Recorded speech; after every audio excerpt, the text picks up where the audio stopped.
Hello guys, welcome to my YouTube channel.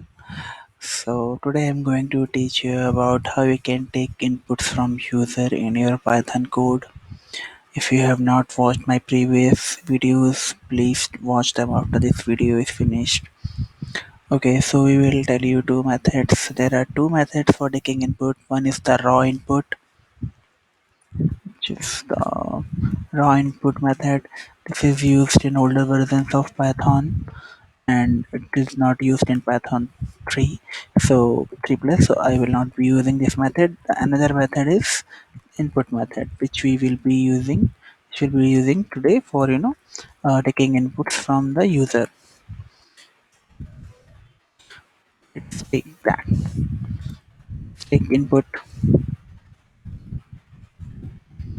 We can pass any name.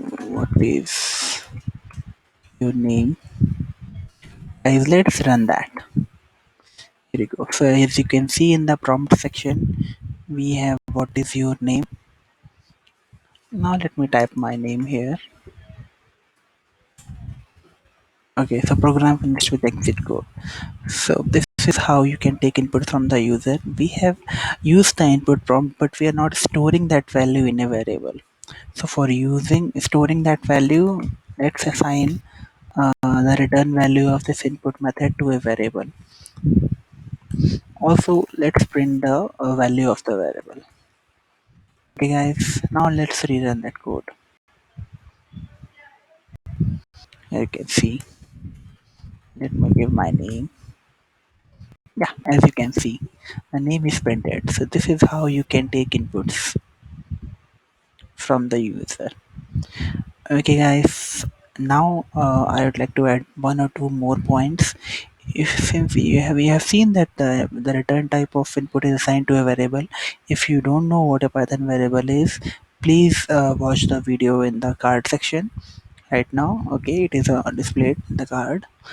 um, Also, so as you know that there are different type of classes for variables like integer, string, um, under which the objects are created. But when the input is taken, it implicitly expects the classes to be of a string type.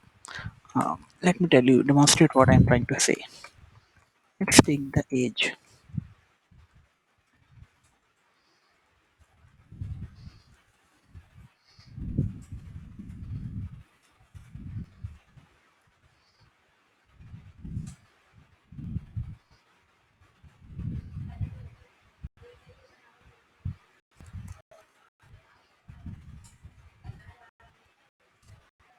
Where name and age is printed. Let's see what is the type of the name. Type of the age. Also, let's take another variable x where we will be assigning an integer value and also print its type and run it.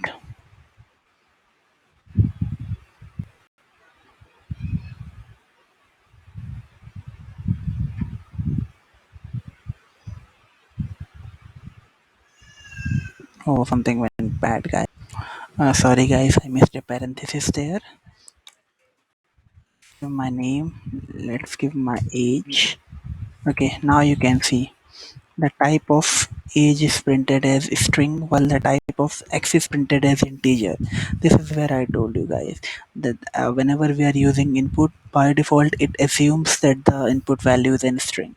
So if you want to do any in any mathematical processing over the value, you have to typecast it. You have to cast it to an integer before using it in a formula. Thank you guys for watching this video. If you like this video, please like and subscribe. Thank you.